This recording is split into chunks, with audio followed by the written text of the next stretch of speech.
حسبنا الله نعم الوكيل نعم المولى ونعم النصير. بسم الله الرحمن الرحيم. الحمد لله رب العالمين بارئ الخلائق أجمعين، وهو أرحم الراحمين في موضع العفو والرحمة، وأشد المعاقبين في الشدة والنقمة. ثم الصلاة والسلام والتحية والإكرام على رسوله البشير النذير السراج المنير، مولانا ومولى الثقلين جد الحسنين أبي القاسم محمد اللهم صل على محمد وعلى أهل بيته الطيبين الطاهرين المعصومين المظلومين الذين أذهب الله عنهم الرجس وطهرهم تطهيرا. اللهم صل على محمد لا سيما قرة عين الرسول الزهراء البتول ومولانا صاحب العصر والزمان. أما بعد، قال الله الحكيم بكتابه الكريم: بسم الله الرحمن الرحيم. يوم ندعو كل أناس بإمامهم، فمن أوتي كتابه بيمينه فيقرؤون كتابهم ولا يظلمون فتيلا. درود بھیجئے محمد والے. اللهم صل على محمد سلسلہ گفتگو ہمارا نہج البلاغہ کے اندر امامت کے عنوان سے کہ امامت کے حوالے سے امام علی علیہ السلام نے بعنوان امام رہنما جو کچھ بیان کیا، اس میں کچھ نکات آپ کے سامنے نہیں، اس کو کچھ نہیں کر سکیں گے آپ، یہ سب میں اس کا اسٹوڈیو ہے، میں اس کو سیٹ کرتا ہوں. بیٹھے ہو، جزاک اللہ، بیٹھ جائیے. جزاک اللہ. اس میں اب تک ہم نے مختلف خطبوں کو آپ کے سامنے بیان کیا. ٹھیک ہے، ٹھیک ہو گیا. جزاک اللہ، ہو گیا. بس نہیں، وہ ایک دفعہ ایک جگہ سیٹ ہو جائے. درود پڑھیے محمد والا.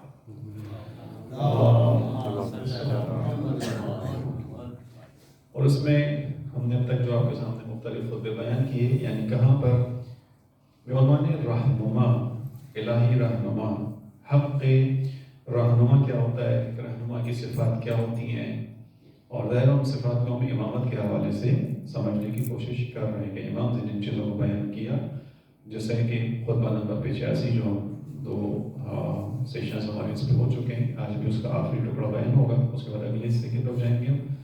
اس میں یہ بیان کیا تھا امام نے کہ ایک انسان کی الہی صفات ہوتی ہیں، ایک الہی انسان کے مقابلے میں دوسرا انسان ہوتا ہے کہ جس کے اندر اگر خلاصتاً بیان کیا جائے تو اہل نفاق، کہ اس کا ظاہر کچھ اور ہوتا ہے، باطن کچھ اور. اس نے ظاہری طور پر علماء کا لباس پہنا ہوا ہوتا ہے، لیکن اس نے جہالتوں کو جاہل لوگوں سے جو ہے استعاری طور پر لیا ہوا ہوتا ہے.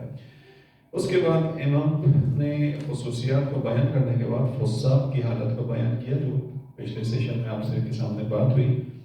اور پھر امام نے لوگوں کو تذکر دیا کہ تمہارے سامنے ایک الہی انسان ہے اور ایک وہ انسان ہے کہ جس کا جو ہے وہ ظاہر اور باطن الگ ہے، جس کا نام فقط عالم والا ہے جبکہ وہ عالم نہیں ہے، گمراہوں کی گمراہیوں میں پڑا ہوا ہے اور کہتا ہے کہ وہ معاشرے کو ہدایت کرنے والا. ایسا نہیں.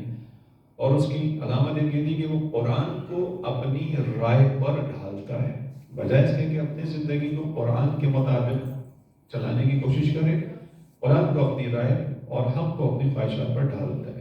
ان چیزوں کو بیان کرنے کے بعد امام نے تذکر دیا کہ اب تم کہاں جا رہے ہو. امام بیان فرماتے ہیں خطبہ 85 چل رہا ہے، اس کے جو ٹکڑے باقی ہیں آج اس کو بیان کر کے اگلے خطبے کی طرف آئیں گے. فَأَيْنَ تَذْهَبُونَ، بس اے لوگوں تم کہاں جا رہے ہو. یہ ہوشدار ہوتا ہے، ایک توجہ ہوتا ہے انسان کو کہ میں نے تمہیں حق اور باطل دونوں واضح کر کے بتا دیے، اب تم اپنا راستہ دیکھو. کیا حق واضح ہونے کے باوجود تم جس سمت میں چل رہے تھے اسی سے چلو گے؟ ایک مرتبہ انسان غلطی سے کسی غلط ایڈریس پر راستے پر نکل جاتا ہے، لیکن جب اس کو حق دکھا دیا جائے، بتا دیا جائے تو پھر اس راستے پر چلے تو تعجب بنتا ہے. فَأَيْنَ تَذْهَبُونَ، بس اب کہاں جا رہے ہو. قرآن کی آیت ہے یہ، فَأَيْنَ تَذْهَبُونَ وَأَيْنَ تُؤْفَكُونَ، تمہیں کدھر موڑا جا رہا ہے. اس جملے کے اندر جو چیز پنہان ہے شاید وہ یہ کہ انسانوں کی اکثریت اپنا راستہ خود طے نہیں کرتی، بلکہ انسانوں کی ایک بڑی تعداد کو یا اکثریت کو راستہ طے کروایا جا رہا ہوتا ہے. یعنی جس کو کہتے ہیں اپنے اس میں کہ انسانوں کو ہکایا جانا. جیسے ریوڑ کو ہنکایا جاتا ہے، چرواہا ہوتا ہے وہ اس ریوڑ کو ہنکاتا ہے. چرواہے میں اور انسانوں کو ہنکانے والوں میں فرق ہوتا ہے. چرواہا اپنے گلے کو ہنکا کر خطرات سے بچاتا ہے. انسانوں کو ہنکانے والوں کی اکثریت وہ ہے کہ انسانوں کو فساد کی طرف لے کے جاتے ہیں، ہدایت سے ہٹا دیتے ہیں، راستہ موڑ دیتے ہیں ان کا، اپنے اپنے مزاج کے مطابق چلاتے ہیں، انوائرمنٹ بناتے ہیں، ماحول بناتے ہیں، جب سازی کرتے ہیں اس کے مطابق. جب امام کہہ رہے ہیں کہ تم کہاں جا رہے ہو، پہلا سوال خود لوگوں سے، اس کے بعد توجہ ہے کہ تمہیں ہنکایا جا رہا ہے، تمہیں کدھر موڑا جا رہا ہے. حالانکہ ہدایت کے جھنڈے جو ہیں وہ بلند ہو چکے ہیں. یعنی اب جب تم ہانک کر لے جائے جا رہے ہو تو پھر اب تم یہ دیکھو کہ ہدایت کا جھنڈا کدھر ہے. جیسے ہمارے یہاں جو گروپس جاتے ہیں زیارتوں پر جاتے ہیں تو ظاہر مختلف گروپس ہیں، حتیٰ مطلب صرف پاکستانی کی بات کر لیں کہ حج پہ جو لوگ گئے یا زیارتوں میں جو لوگ گئے، انشاءاللہ خدا ہم سب کو دوبارہ توفیق عطا زیارت عنایت فرمائے. جیسے حج پر گئے، عمرے پر گئے، اب خانہ کعبہ کا بڑا صحن ہے، اس کے اندر مختلف گروپس آئے ہوئے ہیں، صرف پاکستانی گروپس کی مثلاً 10-15 ہے، تو ظاہر ہر گروپ کے افراد الگ الگ ہیں. کوئی نہ کوئی ایک نشانی ہوگی کہ جس کے ذریعے سے گروپ لیڈر اپنے لوگوں کو ایک طرف رکھے گا تاکہ گم نہ ہو جائیں. اتنا بڑا کعبہ، اتنا بڑا اس کا صحن، نکل گئے کسی اور صحن سے تو مسئلہ ہو جائے گا. جیسا آپ نے دیکھا ہوگا کہ اکثر اپنے فلیگز بناتے ہیں، پلے کارڈز بناتے ہیں، اس کے اوپر لکھا ہوا ہوتا ہے کچھ نہ کچھ، کاروان کا نام ہوتا ہے.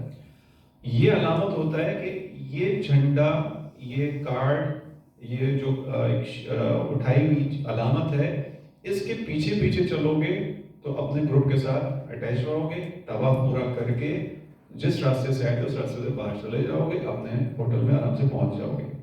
امام کہہ رہے ہیں کہ ہدایت کا جھنڈا تو بلند ہے. اتنی تفصیل سے بتائی تھی کہ ایسے ہی بلند کیے جاتے ہیں جھنڈے اس لیے کہ لوگ مکس نہ ہو جائیں. پاکستانی ہی گھوم رہے ہیں طواف کے اندر لیکن ایک کسی اور گروپ سے، دوسرا کسی اور گروپ کے ساتھ گیا ہوا ہے. تو ہدایت کا جھنڈا تو بلند ہے. جب یہ ہدایت کا جھنڈا بلند ہو چکا ہے، نشانات ظاہر، روشن اور حق کے مینار واضح ہیں، حق کے مینار نصب ہیں. مینار جیسے ہم اپنی مساجد میں دیکھتے ہیں، دور سے پتہ چل جاتا ہے کہ اس علاقے میں مسجد کہاں بنی ہوئی ہے. 3 گلی پیچھے، 4 گلی پیچھے سے، چونکہ مینار بلند ہوتا ہے، انسان کو دور سے نشانی دکھا رہا ہوتا ہے. دیکھنے والے کے لیے امام بیان کر رہے ہیں، جو دیکھنے والا ہے، حق کو سمجھنے والا ہے، اس کے لیے حق کے مینار نصب ہیں. بات صرف اتنی ہے کہ انسان بعض اوقات خود سے نہیں سمجھنا چاہتا. جو خود سے نہیں سمجھنا چاہتا تو پھر وہ رسول اللہ کا چچا بھی ہو تو اسے کوئی فرق نہیں پڑتا. رسول اللہ بھی اسے بھی نہیں سمجھا سکتے. اس کو ہمارے یہاں اصطلاح میں سے بیان کیا جاتا ہے اسلامی تعلیمات میں کہ خدا نے ایک انسان کے لیے 2 نبی قرار دی. ایک نبی باطن ہے، ایک نبی ظاہر ہے. نبی باطن انسان کی عقل کو کہا گیا ہے. انسان کا تمام جو حساب کتاب ہے وہ اس کی عقل کے ساتھ ہے. کہا گیا کہ انسان نبی ظاہر کی بات پر اس وقت لبیک کہے گا جب اس کا نبی باطن اس کو رہنمائی کرے گا. نبی باطن یعنی عقل. نبی سے کیا مراد ہے؟ خبر دینے والا، خبر لانے والا. انسان کی عقل کو واقعتاً خدا نے ایسا بنایا، اگر انسان کی عقل پردوں میں نہ پڑی ہو کہ جیسے وہ ہے، ہم دعا پڑھتے ہیں کہ الہی قلبی محجوب و عقلی معیوب، اے میرے پروردگار میرا دل حجاب میں آ گیا اور میری عقل مغلوب ہو گئی ہے، اس پر غلبہ آ گیا. کس چیز کا غلبہ ہے؟ ہوائی غالب، خواہشات غالب آ گئی. میرا جب خواہشات غالب آ گئی، عقل مغلوب ہو گئی، نتیجہ کیا ہوا؟ نفس معیوب، میرا نفس ابدار ہو گیا، نفس میں بھی عیب آ گیا کیونکہ حجاب چلا گیا دل، عقل ہو گئی مغلوب، ہوا آ گئی، خواہشات آ گئی غالب، نتیجے میں نفس معیوب ہو گیا. لہذا اگر انسان کا نبی باطن بیدار ہو، سننے پر آمادہ ہو تو نبی ظاہر کی بات جو ہے وہ انسان کو کام آتی ہے. امام یہاں میں بیان کریں کہ حق کے مینار نصب ہیں. دوران غیبت کبریٰ کا تذکرہ ہے. چھٹے امام جعفر صادق علیہ السلام بیٹھے ہوئے اپنے اصحاب کے ساتھ، ایک خیمہ لگا ہوا، اس خیمے کے اندر امام تشریف فرمائے اور غیبت کبریٰ کی جو ہے مشکلات کا تذکرہ ہے. اس غیبت کبریٰ کی مشکلات میں امام بیان کر رہے ہیں کہ اس طرح کے حالات ہو جائیں گے، ایمان بچانا بہت مشکل ہو جائے گا اور راستے مختلف ہو جائیں گے، لوگ متذبذب ہوں گے، شکوک و شبہات کا شکار ہو جائیں گے، دین کے معاملے میں تمام چیزیں بحث ہو رہی. جو بیٹھے ہوئے افراد تھے ان میں سے ایک شخص نے کہا مولا پھر تو حالات بہت مشکل ہو جائیں گے، اس زمانے کے لوگوں کے لیے بڑا ٹف ٹائم ہوگا. چونکہ وہ روایات رسول اللہ کی پیش نظر نہیں سب کے کہ آخری زمانہ ایسا آئے گا کہ جس میں ایمان کو بچانا ایسا ہوگا گویا دہتا ہوا انگارہ اپنے ہاتھ پہ رکھنا. دہتا ہوا انگارہ کون ہاتھ پہ رکھ سکتا ہے, کون سنبھال سکتا ہے؟ رسول اللہ کہہ رہے ہیں ایمان سنبھالنا ایسا ہوگا گویا دہتا ہوا انگارہ, یعنی وہاں کوئلہ جب بالکل جل کے سرخ ہو جائے اور آگ یا حرارت اس کی ذات کا حصہ بن جائے, وہ دہتا ہوا انگارہ, جب اس کے اندر حرارت ہی حرارت ہے. رسول اللہ کہتے ہیں ایسا ہوگا آخری زمانے میں دین ہی ہوگا. یہ ساری علامات یہ تمام چیزیں لوگوں کے ذہن میں ہیں. چھٹے امام نے بھی حالات کی شدت کو بیان کیا تو ایک شخص کہتا ہے مولا پھر کیا ہوگا اس زمانے کے لوگوں کا, یعنی واقعی اس زمانے کے لوگوں کو اور ان کی مشکلات کو سوچ کر اہل بیت اور خود اہل بیت کے ساتھ رہنے والے اصحاب پریشان ہوتے تھے. یعنی ہم لوگوں کو سوچ کر, ہمارے بارے میں سوچ کر, میں اپنی طرف نسبت کر کے کہوں گا مجھے اپنی کوئی پریشانی نہیں ہے, زندگی چل رہی ہے, مگن ہوں, مست ہوں. وہ لوگ پریشان ہوتے تھے کہ کیسے اپنے آپ کو بچائیں گے, کتنا مشکل ہوگا ان کے لیے جان. لیکن اس کے ساتھ ہی جو اس کے اندر ایک مطلب مثبت چیز ہے وہ یہ کہ اسی زمانے کے لوگوں کے لیے سب سے زیادہ فضیلتوں کا بھی بیان ہوا ہے. اگر خدا نے مشکل ترین حالات میں ڈالا ہے تو آئمہ ہی کی زبانی بیان کیا گیا کہ اس زمانے کے لوگ ہر زمانے کے انسانوں کی نسبت فضل والے ہوں گے. چوتھے امام محمد سجاد علیہ السلام نے بیان کیا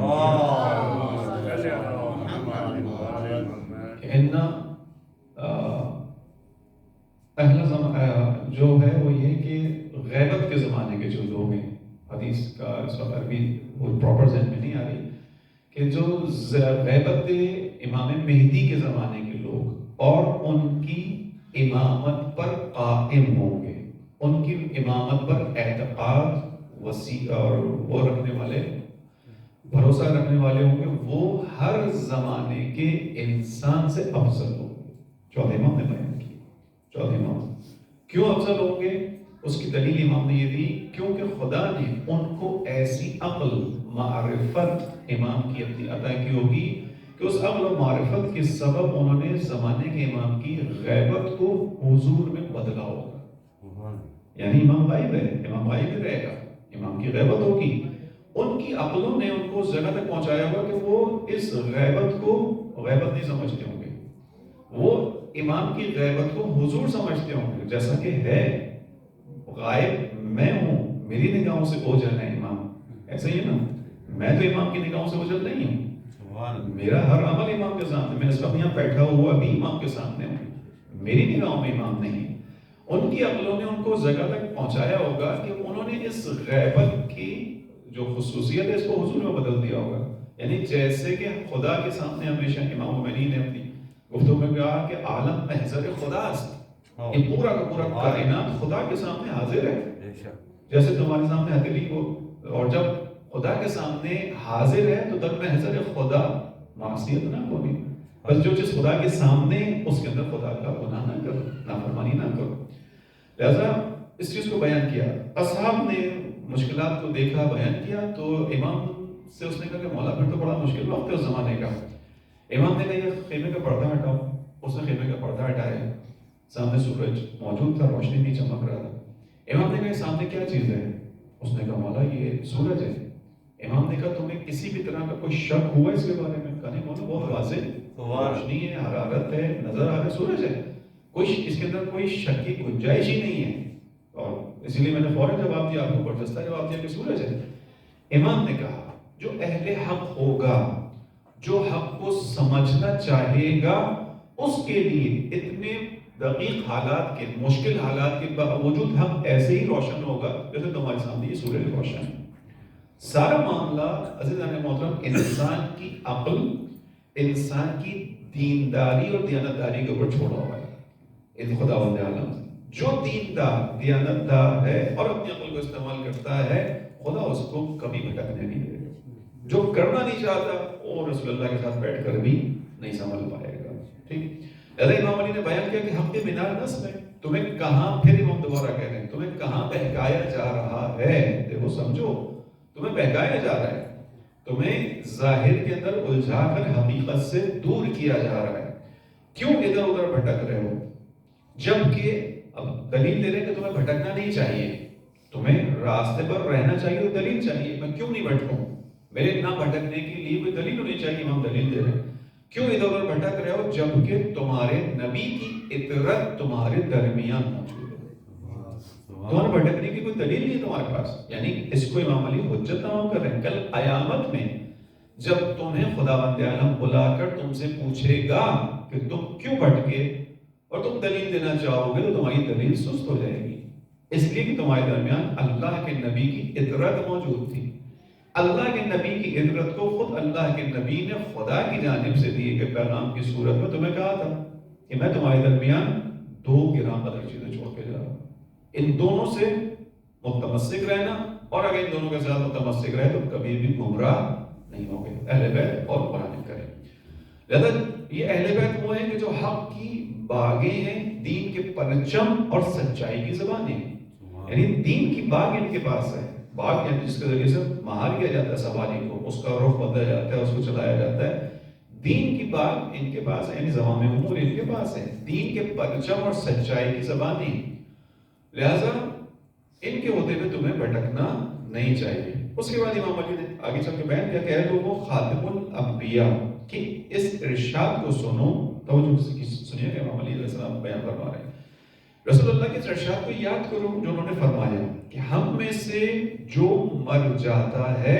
وہ مردہ نہیں ہے، یعنی رسول اللہ نے اپنے لیے اور اپنے جیسے کچھ افراد کے لیے بیان کیا کہ حتیٰ ہم میں سے جو ظاہری طور پر مر جاتا ہے وہ مردہ نہیں ہے، انہو یموت من مات منا ولیس بمیت، جس پر ظاہری موت آ بھی جائے تو وہ میت نہیں ہوتا، اور ہم میں سے جو ہے وہ کیا کہتے ہیں وہ حقیقت میں کبھی پوسیدہ نہیں ہوتا، جو باتیں تم نہیں جانتے۔ اب یہاں پر امام نے کہا کہ ہماری اور تمہاری کیفیت الگ ہے، اور یہ رسول اللہ تمہیں بتا کر گئے، کیا مطلب ہے؟ ہمیں اپنے ساتھ قیاس مت کرنا، ہمیں اپنی طرح کا مت سمجھنا، ہمارے بارے میں قائل ہونا اس چیز کے کہ جس کی طرف رسول اللہ نے تمہیں قائل کیا تھا کہ دیکھو اہل بیت کی منزل الگ ہے، لہذا ہم میں سے تم میں سے جو مر جاتا ہے مر جاتا ہے، تم میں سے جو انسان زمین کے اندر چلا گیا وہ کل سڑ جاتا ہے، ہم میں سے جو مرتا ہے مرتا نہیں، دلیل کیا ہے؟ اس کا جسم سالم رہتا ہے، اس کا جسم سالم ہے، خدا ایک وقت دوبارہ اٹھا دے گا، لہذا اب جو باتیں تم نہیں جانتے ان کے متعلق زبان سے کچھ نہ نکالو، ہر چیز پر اعتراض نہ کرو، اگر تم نے عقل سے سمجھ لیا نبی کو معجزات کے ذریعے سے پہچان لیا، نبی کی طاقت، نبی کے خداوند عالم کے ساتھ تعلق کو تم نے عقل، معجزے، دلیل اور برہان سے سمجھ لیا ہے، تو پھر اب اگر تمہیں کچھ باتیں سمجھ میں نہیں آ رہی تو اس وجہ سے مانو کہ یہ نبی کہہ رہا ہے، چونکہ تم اس بات میں قائل ہو، تمہیں ہونا چاہیے کہ تم سب کچھ نہیں سمجھ سکتے، ایسے ہی نا ابو سینا کہ جنہوں نے ہر موضوع پر کلام کیا، گفتگو کی، توحید، عدل، نبوت، کائنات کے بارے میں، افلاک کے بارے میں، سب کچھ، ہر چیز کے بارے میں فلسفہ بیان کیا عقل، دلیل کے ذریعے سے۔ قیامت کا مرحلہ جب آیا تو معاد کی خصوصیات، دوبارہ اٹھنا اور اس کی کیفیتوں کے بارے میں ابو سینا نے کہا کہ میں عقل سے ان چیزوں کو نہیں سمجھ پا رہا، یعنی میری عقل کی رسائی نہیں کہ میں آگے کی منزل، یہ تو بالکل ہی ماورائے طبیعت ہے، توحید کے مناظر تو یہاں نظر آ رہے ہیں، قیامت کب ہوگی، کیسے ہوگی، اس کی کیفیات کیا ہے، یہ میں عقل سے نہیں سمجھ سکتا، لیکن میں اس قیامت کی، اس معاد کی تائید کرتا ہوں۔ ایک عقلی انسان ہے، ہر چیز کو عقل سے مانتا ہے، دلیل سے مانتا ہے، ایک چیز کے بارے میں پہلے کہہ رہا ہے کہ میں عقلی طور پر نہیں پہنچ پا رہا، میری عقل کی رسائی وہاں تک نہیں ہے، لیکن میں تائید کر رہا ہوں، میں اس کی تائید کر رہا ہوں کہ ہے، اس طرح سے ہے، برزخ ہے، قیامت ہے، اس کے اندر عذاب ہے، اس کے اندر جہنم ہے، بہشت ہے۔ اب میں تائید کر رہا ہوں، تائید کیوں کر رہا ہوں؟ اس لیے کہ میں نے جس نبی کو عقل اور دلیل اور برہان سے مانا ہے اور اس کی صداقت تک میں اپنی عقل، دلیل اور برہان سے پہنچا ہوں، چونکہ اس کی صداقت اسٹیبلش ہو چکی ہے میرے سامنے، اس بنیاد پر چونکہ اس نبی نے کہا کہ قیامت ہے تو میں مانتا ہوں قیامت، اس نبی کے کہنے پر کہ اس نبی نے جو سچا ہے اور اس کی سچائی کو میں عقل سے سمجھاؤں، دلیل سے سمجھاؤں، قرآن سے سمجھاؤں، معجزے سے سمجھاؤں، اس نبی کے کہنے میں کہہ رہا ہوں جو کچھ اس نے قیامت کے بارے میں بیان کیا وہ سچ ہے، یعنی اگر اس نے کہا ہے کہ آگ ہے تو آگ ہے، اب مجھے میری عقل کی ضرورت نہیں ہے، کیونکہ میں اس کی نبوت کو اپنی عقل سے اسٹیبلش کر چکا ہوں۔ لہذا امام کہنے کہ رسول اللہ نے کیا کہا تھا کہ اہل بیت جو تم نہیں جانتے ان کے متعلق زبان سے کچھ نہ نکالو، ضروری نہیں تم ہر چیز سمجھ سکو، اس لیے کہ حق کا، یہ بہت اہم جملہ ہے، اس لیے کہ حق کا بیشتر حصہ حق کا بڑا حصہ انہی چیزوں میں ہوتا ہے کہ جن سے تم بیگانہ اور ناآشنا ہو. یعنی ہم لوگ بھی معمولاً دین کے معاملے میں یہی کرتے ہیں کہ ہمیں سمجھ میں نہیں آ رہا, اور امام علی بھی ہمیں یہ جواب دیتے ہیں کہ حق کا بڑا حصہ اسی میں ہے جس کو تم نہیں پہچانتے ہو, چونکہ تمہاری عقل کا ایک مرحلہ ہے. عقل کے کئی مراحل ہیں, عقل ظاہری ہے, عقل باطنی ہے, عقل ملکوتی ہے, عقل عرفانی ہے, عقل شہودی ہے. کتنی ٹائپس ہیں عقل کی, مختلف چیزیں, ساری عقل کے مراحل ہیں. چونکہ اول ما خلق اللہ العقل, اصول کعبی کی حدیث ہے, خداوند عالم نے جو سب سے پہلی خلقت بنائی وہ عقل بنائی. عقل کی تفصیلی بحث ہے. لہذا بہت ساری چیزیں ایسی تم نہیں جانتے ہو, تم بیگانہ ہو, تم آشنا نہیں ہو. اس لیے احکامات بعض اوقات ہم لوگ بھی اپنے یہاں زندگی کے اندر اسلامی احکام پہ کچھ اعتراضات کر دیتے ہیں, یا یہ کہتے ہیں کہ ہمیں سمجھ نہیں آ رہا. یہاں پر امام علی یہ بات ہمارے سامنے بھی رکھتے ہوئے نظر آئیں گے کہ یہ بتاؤ کہ تمہیں دنیا کی ہر چیز سمجھ آتی ہے, تمہیں کائنات کا ہر راز سمجھ میں آتا ہے, تم کائنات کن فارمولوں میں بنائی ہر چیز سمجھتے ہو. اگر تو تم ہر چیز سمجھ سکتے ہو تو تمہاری بات ویلڈ ہے کہ ہمیں دین کا یہ حکم سمجھ میں نہیں آ رہا.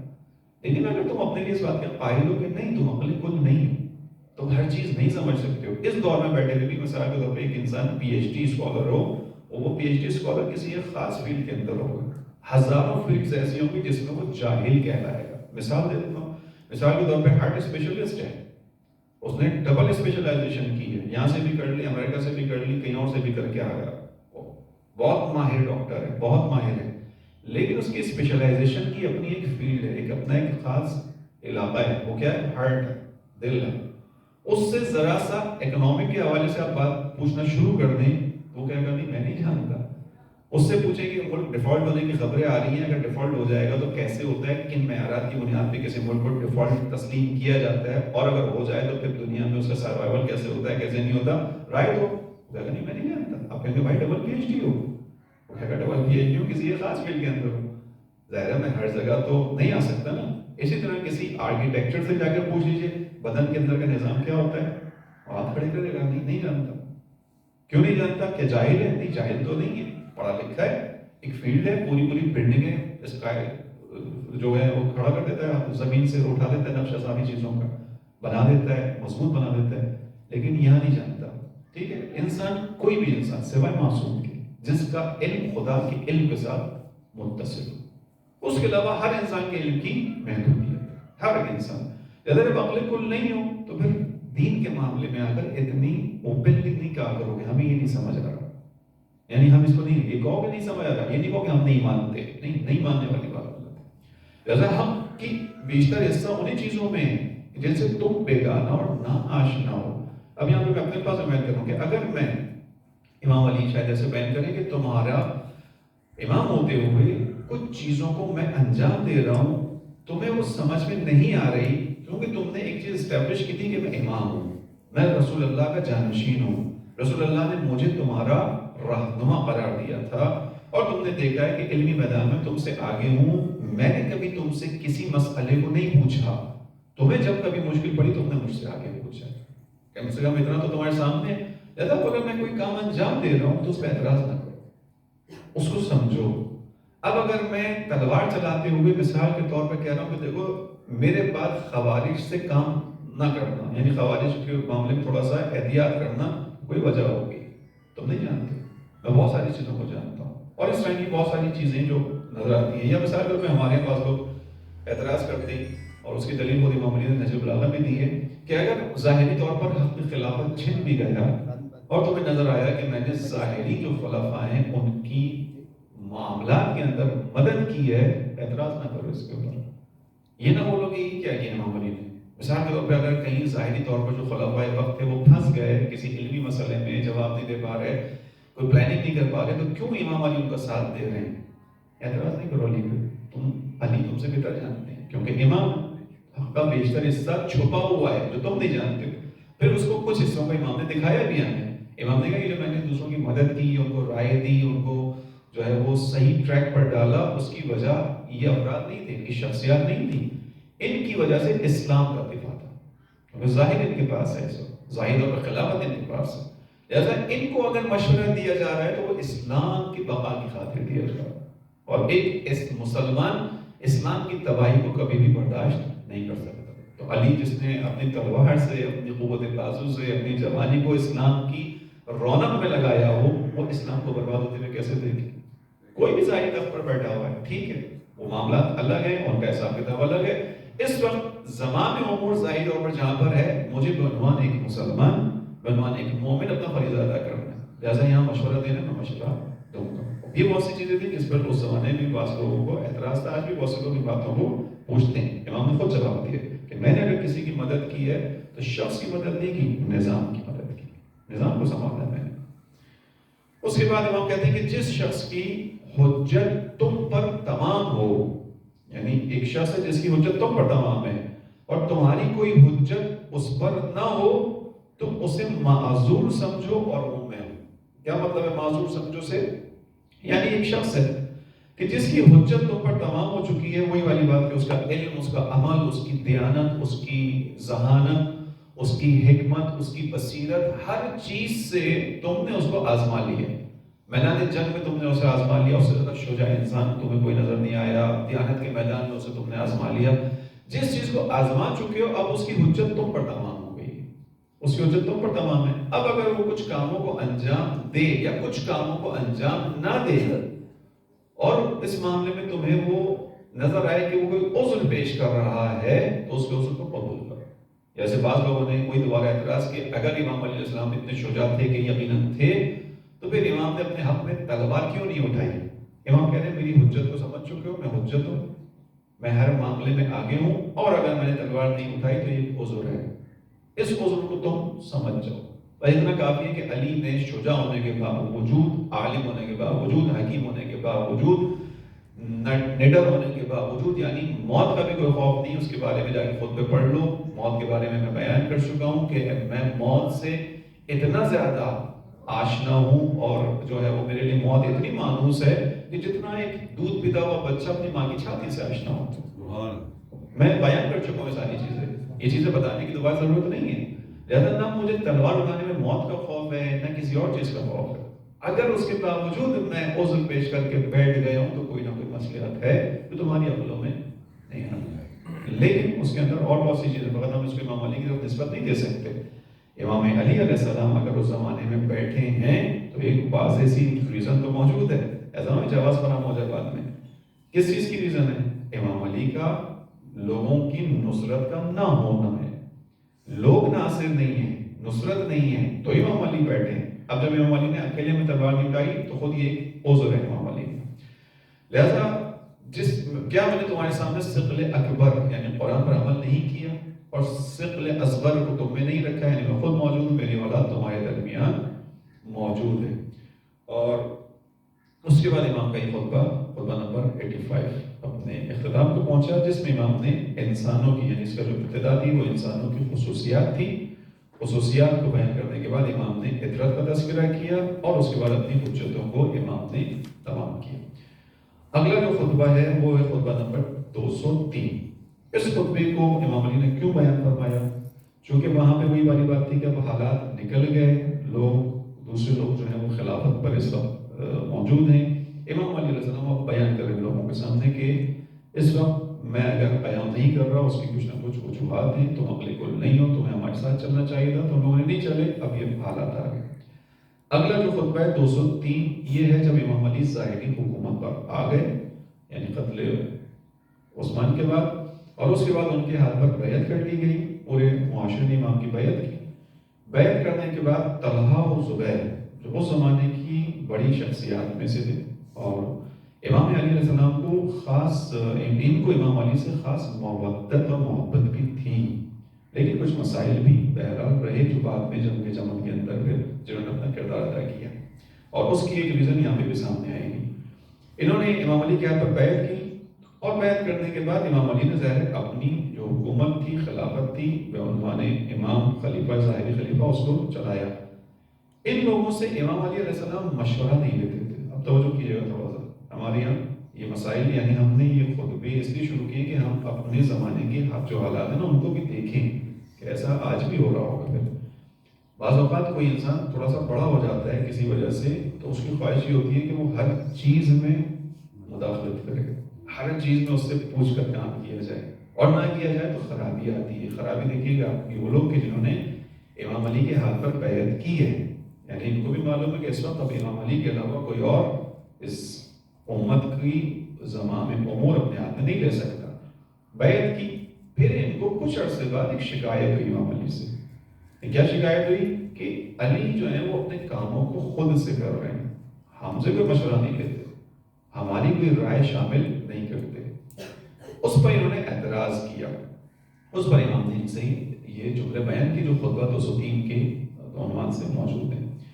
امام بیان فرماتے ہیں کہ ذرا سی بات پر تو تمہارے تیور بگڑ گئے ہیں، یعنی ذرا سی بات ہے کہ میں تم سے مشورہ نہیں دے رہا ہوں، تمہارے تیور بگڑ گئے ہیں، بہت سی چیزوں کو تم نے پس پشت ڈال دیا۔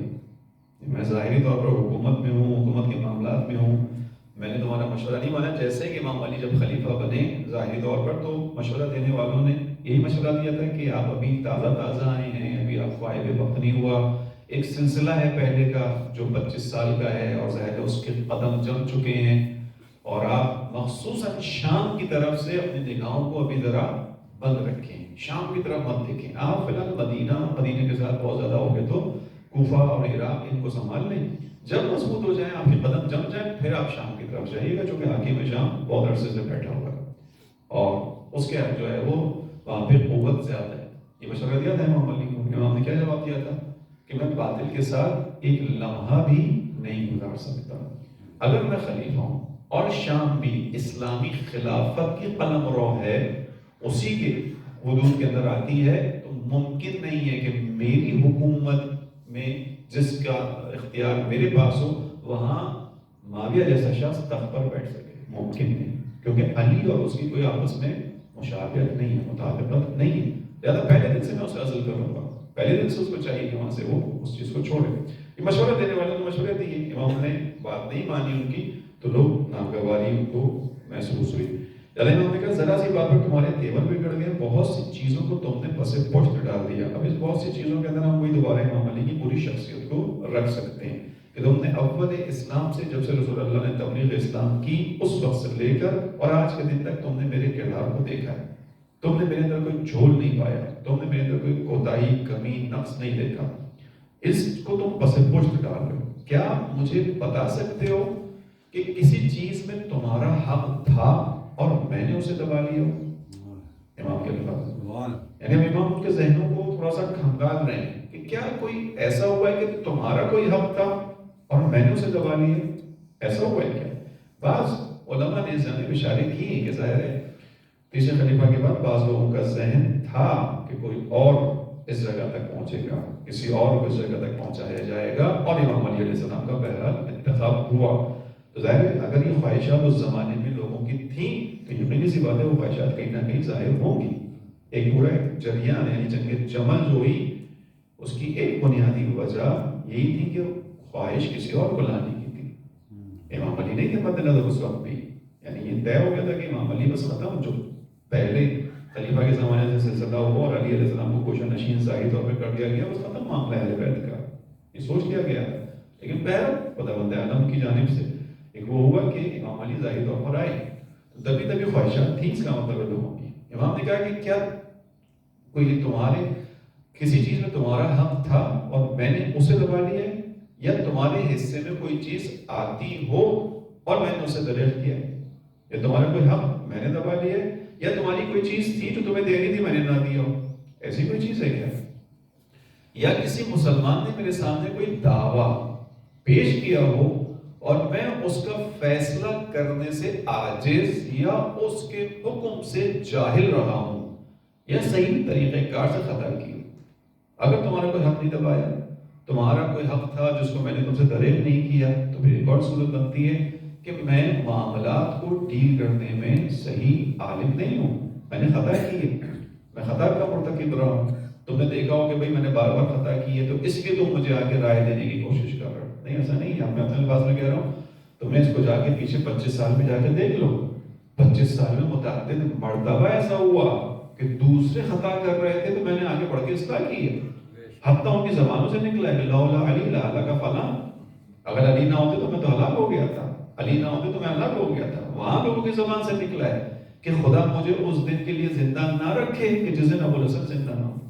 یہ اطرافات تو پیچھے ہیں، تم نے وہاں پہ دیکھا ہے، ٹھیک ہے. لہٰذا وہاں یہ جو حکومتی معاملات ہیں دیگر معاملات ہیں اس میں تم نے مجھے صاحب رائے پایا ہے، اور میرے پاس تو تم نے کوئی کمی نہیں دیکھی. میں اس فیصلہ کرنے سے عاجز نہیں ہوں. خدا کی قسم مجھے تو کبھی بھی اپنے لیے خلافت اور حکومت کی حاجت اور تمنا نہیں رہی. اگر تمہارے ذہنوں میں کہیں یہ ہے کہ میں اب خلافت پر آ گیا ہوں تو اپنے الفاظ میں کہہ رہا ہوں تو میں مثال کے طور پر تھوڑا سا مغرور ہو گیا ہوں اور میں خلافت کی بات اور سنبھالنے کے بعد جو ہے وہ کسی کو اہمیت نہیں دے رہا، لفٹ نہیں کروا رہا، تو ایسا نہیں ہے. مجھے تمہاری اس خلافت کی کوئی حاجت نہیں. خدا کی قسم واللہ ما کانت لی فی الخلافت رغبہ، میں تمہاری خلافت کی طرف رغبت نہیں رکھتا ہوں اور نہ ہی مجھے جو ہے وہ حکومت کی تمنا ہے. جب مجھے رغبت نہیں ہے، مجھے کوئی خواہش نہیں ہے، مجھے تمنا نہیں ہے، پھر کیوں آیا، پھر خلیفہ کیوں بنوں؟ سوال ہے. تم ہی لوگوں نے مجھے اس کی طرف دعوت دی. 25 سال تم نے دیکھا، اس کے بعد تم ہی دروازے پر آ گئے، تم ہی لوگ کھڑے ہو گئے، تمہارے اجتہام آ گیا. سب نے آ کر ایک زبان ہو کر بولا کہ علی اگر آپ نے اس امت کی زمام امور کو آج نہیں سنبھالا تو اس امت کا رائی کوئی نہیں. تم سب مل کے جمع ہو گئے تھے. مجھے امام علی نے کہا نا کہ لولا الحضور الحاضر، اگر یہ حاضر ہونے والوں کا جب کٹھا نہ ہوتا میرے گھر پہ دروازے پہ، سارے جمع ہو کے نہیں آ جاتے اور جو ہے وہ ان کے آنے سے میرے پر حجت تمام نہ ہوئی ہوتی تو میں اس خلافت کی سواری کو چھوڑ دیتا. مجھے کوئی رغبت نہیں تھی. تم ہی لوگ آئے، تم ہی لوگوں نے آ کر جو ہے وہ مجھے اس طرف کہا کہ آپ آئیے. چنانچہ اب جب یہ ظاہری خلافت مجھ تک پہنچ گئی ہے تو اب سنو میں تمہاری رائے کیوں نہیں لے رہا. یہ میں اپنے الفاظ میں جملہ ڈالا ہے کہ میں تمہاری رائے کیوں نہیں لے رہا، اس کی وجہ بتا رہے ہیں امام علی. کیوں پہلے رائے دی جاتی تھی اور رائے لی جاتی تھی؟ اس لیے کہ وہاں حکومت کرنے کے معیارات کچھ اور تھے. اب جب میں ظاہری طور پر خلیفہ بنا ہوں تو دیکھو میرا معیار کیا، وہ تو بہت واضح ہے. مجھے تم سے رائے لینے کی ضرورت کیوں نہیں ہے؟ اس لیے کہ میں نے اللہ کی کتاب کو نظر میں رکھا ہے. میں افراد کی رائے میں نہیں چلتا، میں کتاب خدا پر چلتا ہوں. کتاب خدا کے معاملے میں تم اچھی طرح جانتے ہو کہ مجھ سے بڑا عالم تمہارے پاس کوئی نہیں. کتاب خدا کی تعبیر و تفسیر کے اندر تم جانتے ہو مجھ سے بڑا کوئی نہیں. اگر معاشرے کو کتاب خدا کے مطابق چلانا ہے تو اس کو سمجھ کے، اس کی سمجھ میرے پاس ہے، بقدر کافی ہے. ٹھیک ہے، تو میں نے اللہ کی کتاب کو نظر میں رکھا ہے اور جو لائحہ عمل اس نے ہمارے سامنے پیش کیا اور جس طرح اس کتاب خدا نے فیصلہ کرنے کا حکم دیا اسی کے مطابق میں بھی چلا ہوں. میں تم سے رائے کیوں دے رہا ہوں؟ کس بات پہ خطبہ شروع ہوا ہے؟ طلحہ و زبیر کی ایک شکایت پر، گلے پر کہ آپ ہم سے مشورہ نہیں لے رہے حکومتی معاملات کے اندر. اس پہ امام علی کہہ رہے ہیں کہ پہلے تو یہ جان لو تمہارا کوئی حق میں نے ضائع نہیں کیا. تم کسی چیز کے اوتار دے میں نے اس کو نہیں روکا ہے، اور جب میں ظاہری خلافت پر آ گیا ہوں تو میں اس لیے جو ہے وہ نہیں تم سے رائے لے رہا کہ میرے مد نظر قرآن کریم، میرے مد نظر خدا کی بتائی ہوئی کتاب ہے. اس کتاب کو سمجھنے میں تم سے بہتر ہوں، یہ تم سب کو پتہ ہے، اچھی طرح پتہ ہے. لہذا اس کے مطابق میں چل رہا ہوں. جو لائحہ عمل اس نے ہمارے سامنے پیش کیا اور جس طرح فیصلہ کرنے کا اس نے حکم دیا میں اسی کے مطابق چلا. دوسری چیز، اور جو سنت پیغمبر قرار پا گئی جس کو رسول اللہ نے کر کے دکھا دیا. اصل تو اس کتاب کے شارع رسول اللہ تھے، اصل تو یہ کتاب رسول اللہ پہ نازل ہوئی تھی. اس کے دستور کو رسول اللہ نے ہمارے سامنے بیان کیا، فقط زبانی طور پہ بیان نہیں کیا، مدینے میں حکومت قائم کر کے اس کے اصولوں کو اس کے مطابق معاشرے کو چلایا ہے.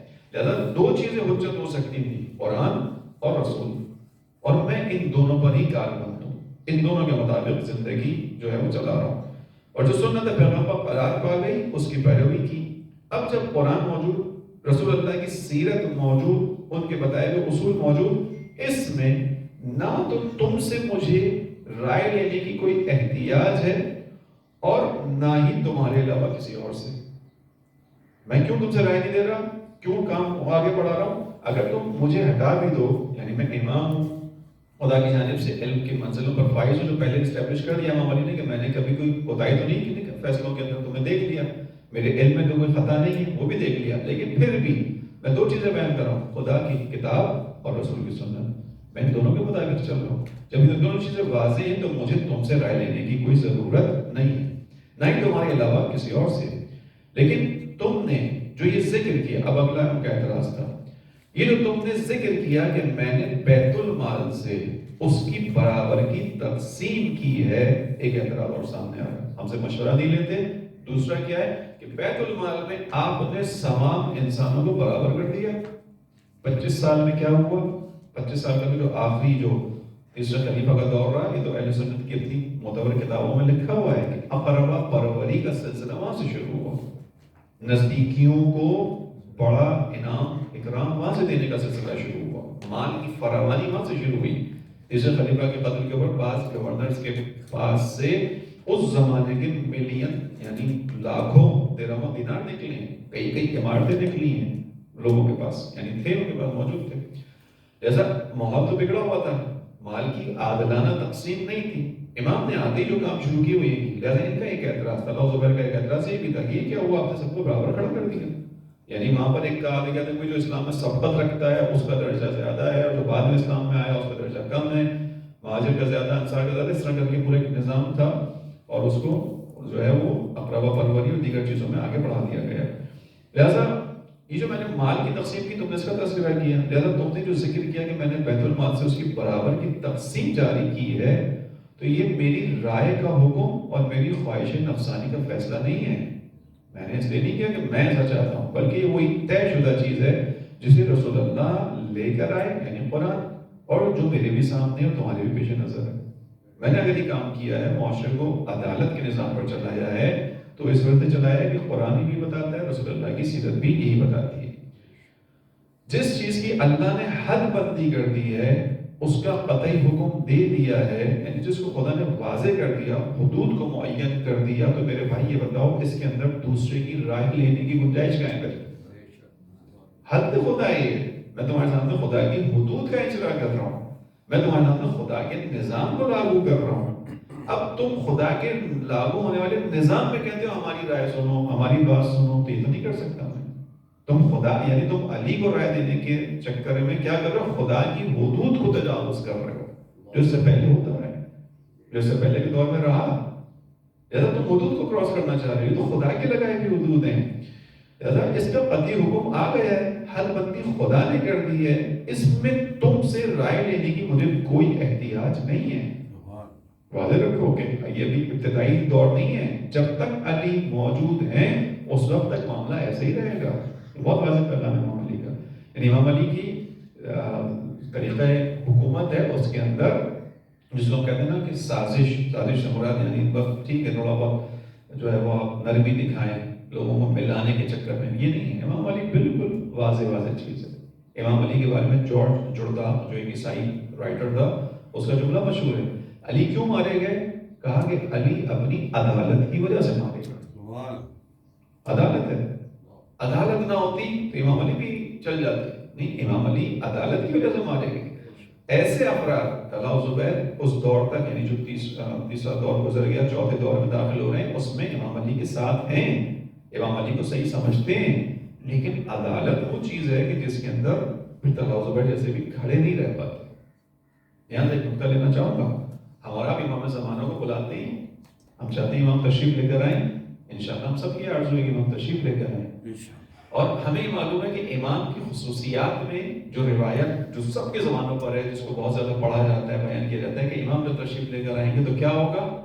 زمین کو عدل انصاف سے کر دی. یہ حدیث سب سے زیادہ معلوم ہے ہمارے امام کے حوالے سے. جو پہلی چیز ذہن میں آتی ہے، امام آنے کے بعد کیا کریں گے؟ زمین کو عدل اور انصاف سے بھر دیں گے.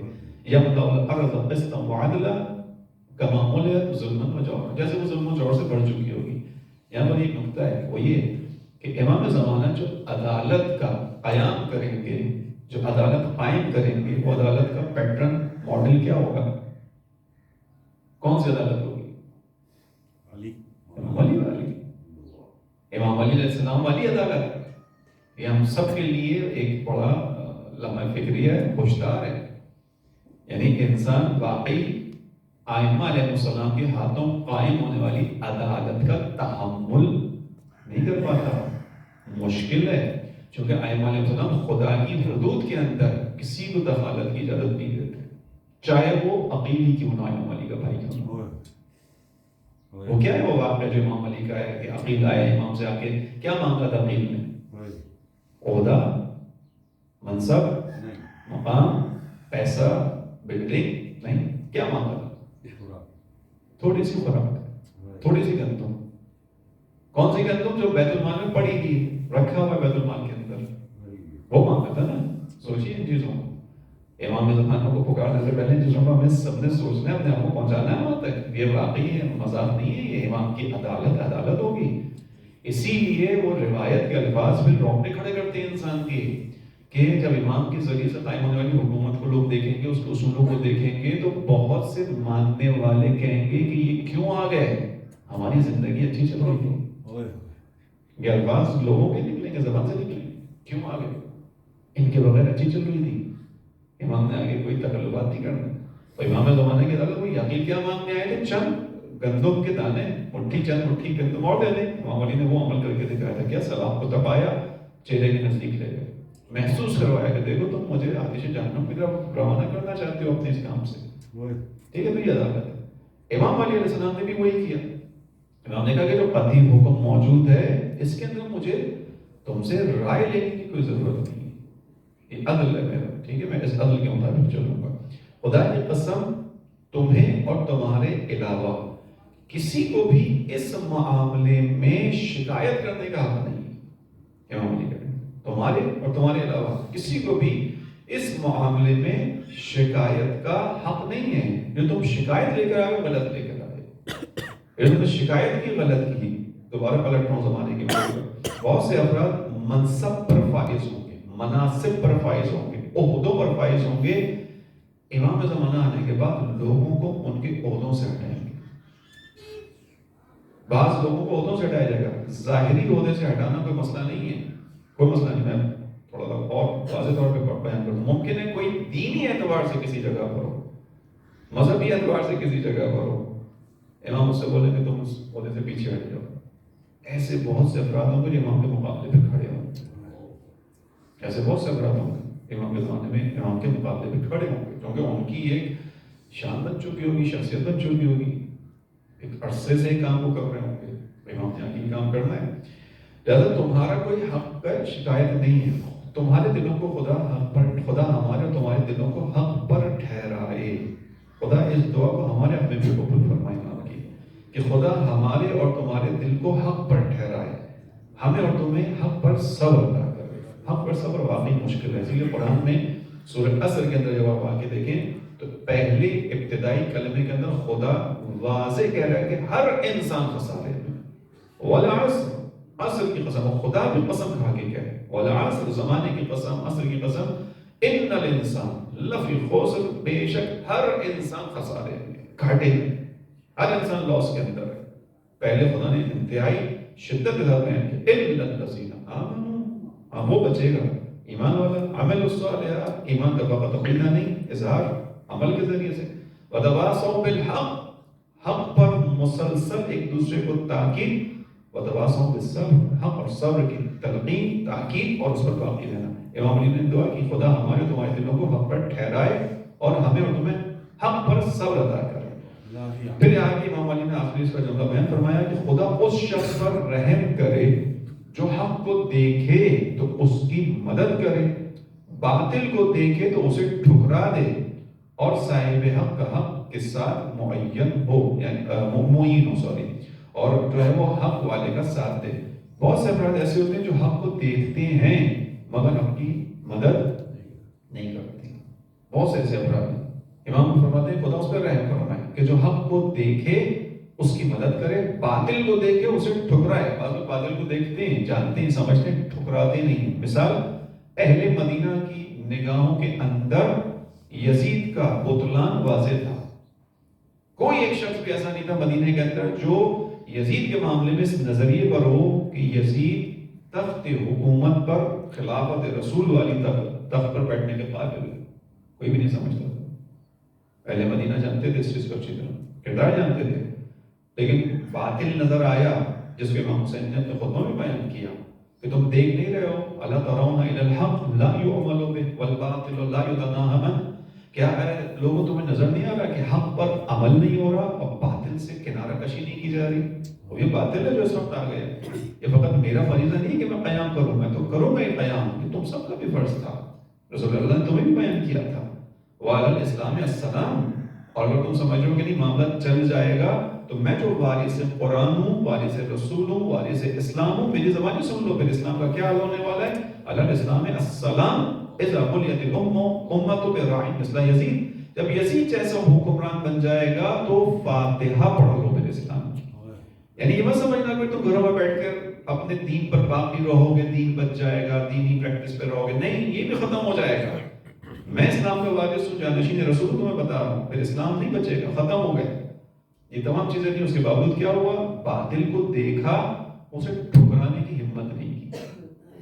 یہ امام حسین نے بھی بیان کیا، امام علی بیان کرنے کہ خدا اس پہ رحم فرمائے، جو حق کو دیکھے اس کی مدد کرے، باطل کو دیکھے اسے ٹھکرا دے، اور صاحب حق کا حق کے ساتھ مددگار بنے. یہ عزیزوں ہمارے گھروں کے معاملات کے اندر بھی ہو سکتا ہے، ہمارے خاندان کے معاملات کے اندر بھی ہو سکتا ہے، ہمارے تعلقات کے اندر بھی ہو سکتا ہے. ہو سکتا ہے، نہیں ہو سکتا ہے. یعنی ہمارے درمیان بھی امام علی کا یہ جملہ خدا رحم کرے اس پر، ہم اس میں شامل ہوں گے اگر ہم اپنے خاندان، اپنے گھر، اپنے عزیزوں، اپنے محلے میں حق کو دیکھ کر اس کا ساتھ دیں اور باطل کو دیکھ کر اس سے ٹھکرانے کی ہمت رکھتے ہوں. حکومتی معاملات میں بھی ایسے ہی. آج انتخابات ہو رہے ہیں، پتہ نہیں کیا اس کا نتیجہ نکلے گا کراچی کے مقدر کا. خدا کرے کچھ اچھا ہو جائے انشاءاللہ. الہی ہم کوئی ووٹ ڈالنے گیا، آپ میں سے نہیں گیا ابھی تک، کسی نے ہمت نہیں کی. اچھا بائی کارڈ پہ چلنا جا رہے. بہرحال تو خدا کرے یہاں تک پہنچے چیز. لیکن بات وہی ہے کہ حق کا پہچاننے کے بعد حق کا ساتھ، یہ اہم ترین چیز ہے. ہمارے یہاں مصلحتیں آڑے آتی ہیں، ہم لوگ اکثر مصلحتوں کا شکار ہوتے ہیں. اب پتہ نہیں یہ بات کہنی چاہیے یا نہیں، میں کہہ دیتا ہوں، ریکارڈ بھی ہو جائے گی، ہو رہی ہے. مثال کے طور پر تھوڑا سا چبھتی بھی بات ہوگی لیکن میں کر رہا ہوں. یہ سوسائٹی ہے، اس کا نام رضویہ سوسائٹی ہے. اس نام کو امام رضا علیہ السلام سے ہی ظاہر دیا گیا. رضوی یعنی امام رضا علیہ السلام کی نسبت، ٹھیک ہے. رضویہ اسی عنوان سے ہم لے لیتے ہیں. یعنی ایک ایسی سوسائٹی جہاں تمام مومنین موجود ہیں، تمام وہ افراد موجود ہیں جو اہل بیت کے ماننے والے ہیں، چاہنے والے ہیں. یہاں پر بھی کچھ حق اور باطل ہوگا یا نہیں ہوگا؟ جہاں انسان ہے وہاں ہی معاملات ہیں. ایسے ہی اس کا مطلب ہے کہ یہاں گھر کے مینجمنٹ کی اگر حوالے سے بات کروں تو مینجمنٹ کے معاملات میں بھی کچھ حق اور باطل ہوگا.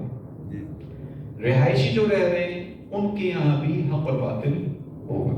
میں مینجمنٹ کی طرف نہیں جا رہا کیونکہ یہاں کوئی اس کا آدمی بیٹھا ہوا نہیں ہے. بیٹھا ہوتا تو میں ان کے سامنے بیان کر دیتا. ایسا نہ ہو کہ جی آپ نے ہمارے پیٹ پیچھے ہماری باتیں کی ہیں. لیکن بہرحال بہت سے معاملات ہیں یہاں بہت سے لوگوں کو ان کے جائز حقوق نہیں مل رہے. مینجمنٹ کو چاہیے سب توجہ دے. آگا بینر لگے میں. ہاں انشاءاللہ ٹھیک ہے، جو بھی آئندہ آنے والا ہے انشاءاللہ ہوگا. اس بات کو نہیں، باقی اس چیز کو سمجھنا چاہیے. دیکھیے ہم یہ کہتے ہیں خدا بند عالم سے کہ خدا امام کو بھیج دیں. ہم کیا کریں گے؟ اپنے زمانے کے امام کا ساتھ دیں گے. تھوڑا عقلی بات ہم کر رہے ہیں، ابھی نقلی بات نہیں کر رہے. نقل سے مراد روایتی بیان کر رہا ہوں. امام جب آئیں گے ہمارا عقیدہ اور ہماری خواہش یہی ہے نا کہ پاکستان بھی اس وقت زمین پر ہوگا نا، انشاءاللہ مٹے گا تو نہیں. امام کی حکومت عالمی حکومت ہوگی یا محلی کی حکومت ہوگی؟ عالمی حکومت ہے، پوری کائنات کے اندر ہے. امام اس عالمی حکومت کا انتظام لوگوں کے ذریعے سے چلائیں گے یا فرشتوں کے ذریعے سے چلائیں گے؟ اگر فرشتوں سے چلانا ہوتا تو امام علی کے پاس کم نہیں تھے. ایسے ہی ائمہ علیہ السلام کے پاس جو غیبی قوتیں وہ کم نہیں ہیں. ائمہ علیہ السلام جو ظاہری قوت چاہیے، جو افراد چاہیے، لوگ چاہیے، ان کی کمی کی وجہ سے ائمہ نے حکومتیں نہیں کی. واضح ہے یہ چیز. امام آئیں گے، پاکستان کی سرزمین پاکستان بھی انشاءاللہ اس وقت ہوگا، نقشے پر ہوگا، زمین ہوگا، یہاں پر بھی امام کی حکومت ہوگی. اور آپ نے بھی خود ہی فیصلہ کیا کہ امام کی اس حکومت کو چلانے کے لیے افراد ہی کام کریں گے. ٹھیک ہے، خواہش ہم سب کی کہ ہم اور آپ کام آ جائیں. ٹھیک، اس کے لیے ابھی جو سوسائٹیز ہیں ہماری، جو مخصوصاً اہل بیت علیہ السلام کے ماننے والوں کی سوسائٹیز ہیں جو وجود میں آئی ہیں، میں اس کو پہلے چونکہ مینجمنٹ کے سامنے کہہ چکا ہوں، اس لیے میں آج دوبارہ بیان کر رہا ہوں کہ اس سوسائٹی کو آپ ایک اپنے لیے ایک پائلٹ ٹیسٹنگ سمجھ لیجیے. کسی بھی چیز کو اجرا کرنے سے پہلے ایک ٹیسٹ کیا جاتا ہے کہ یہ نتیجہ دے گا نہیں دے گا، اس کے اندر کے حالات کیسے ہیں، اس چیز کو کیسے آگے بڑھایا جا سکتا ہے. کوئی بھی چیز ہوتی ہے، خدا اس چیز کو ایسے سمجھ لیں کہ خدا نے ایک چھوٹی سی باؤنڈری کے اندر کا اختیار آپ کو دیا. اختیار دینے کے بعد اس نے کہا کہ ٹھیک ہے، تم امام مہدی کے آنے کی بات کرتے ہو، تم کہتے ہو وہ آ جائیں گے، ہم ان کے ساتھ کھڑے ہو کر اس کائنات میں عدل و انصاف کا نظام برقرار کریں گے، آؤ تمہیں ایک موقع دیتا ہوں، تمہیں ایک سوسائٹی دے رہا ہوں، تم اس سوسائٹی کے اندر وہ عادلانہ نظام قائم کرو، تم اگر وہ نظام یہاں قائم کرو گے، میں تمہاری ظرفیت کو بڑھاؤں گا، مہدی کے قابل بناؤں گا۔